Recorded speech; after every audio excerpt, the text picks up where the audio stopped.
भागो भागो भाई, अरे भागो जल्दी भागो भाई, अरे भागो अरे रुको रुको रुको रुको रुको रुको रुको। अरे जानते हो क्यों भाग रहे हैं भाई? 3 आतंकी नेपाल के रास्ते बिहार में घुस गए हैं। अब इधर देख रहे हैं तो मंत्री जी भाग रहे हैं, उधर देख रहे हैं तो स्वास्थ्य मंत्री को लोग खदेड़ रहा है, तो हम भाग रहे हैं। लेकिन भागने से कोई चारा नहीं चलेगा भाई, ये बिहार है। अब सोचिए ना, जैसे ही मोबाइल खोले हम खबर पढ़े कि 3 आतंकी बिहार में घुस गया है। अब हमको ये समझ में नहीं आ रहा है कि वो आतंकी जो 3 गो बिहार में घुसा है वो किस पर जो है वो जानलेवा हमला करने वाला है। आखिर कहाँ बैठा है? हमारा बिहार की पुलिस कर क्या रही है भाई? एसटीएफ हो या तमाम पुलिस फोर्स हो, वो आखिर कर क्या रही है? जब बिहार में घुस रहा था वो आतंकी, तो आखिर ध्यान सबका कहाँ था? नजर बना के रखना चाहिए था ना। ये पुलिस सब आखिर करती क्या है, कहाँ इनका ध्यान है? ए नीतीश जी, बालू और दारू से मुक्ति दिलवाइए बिहार को, नहीं तो सारे पुलिस बालू और दारू में उलझे रहेंगे और ऐसे आतंकी नेपाल के रास्ते बिहार घुस जाएंगे। हम तो तबाह हो गए हैं भाई, हमको सुरक्षा चाहिए। हम तो बाजार जा रहे थे, जैसी मोबाइलबा खुले ना, जैसी खबरबा पढ़े, हम दौड़े भागते भागते घर आ गए। अब छतवा पर हम आ गए भाई। अब यहाँ हमको लग रहा है कि हम सुरक्षित है।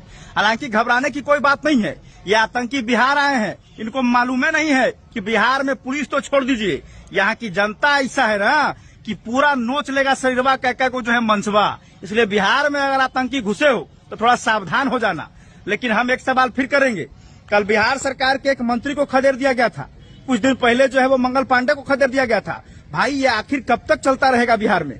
कभी मंत्री जी खदराएंगे, कभी अभ्यर्थियों पर लाठी चलेगी, कभी बीपीएससी अभ्यर्थियों को कूटा जाएगा। तो जब तक बिहार में बीपीएससी अभ्यर्थी स्टूडेंट कुटाएंगे तो मंत्रियों जी को लोग तो खदेड़बे न करेगा, क्योंकि जिनका बाल बचवा पिटाया है वो तो गोसवा निकालबे न करेंगे।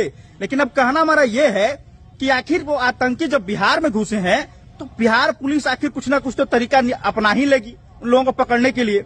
आतंकियों के पास एक ही उपाय है, या तो बिहार छोड़कर भाग जाए, नहीं तो बिहार के ऐसे ऐसे लोग हैं ना कि तुमको बकसने वाले नहीं है।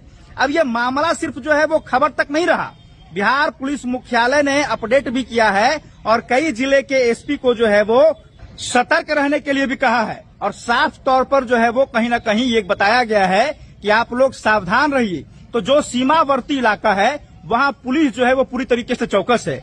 लेकिन एक बात हम सबको कह देना चाहेंगे कि अगर किसी भी तरीके का कोई असामाजिक तत्व आपके मोहल्ले में दिखता है, आपके गली में दिखता है, तो तत्काल पुलिस को सूचना दे। हो सकता है वो आतंकी कोई भेष बनाकर वही होगा जो आतंकी बिहार में घुसा है नेपाल के रास्ते। तो अगर कहीं भी ऐसा व्यक्ति अगर आपको कोई दिखे तो तत्काल पुलिस को सूचना दीजिए।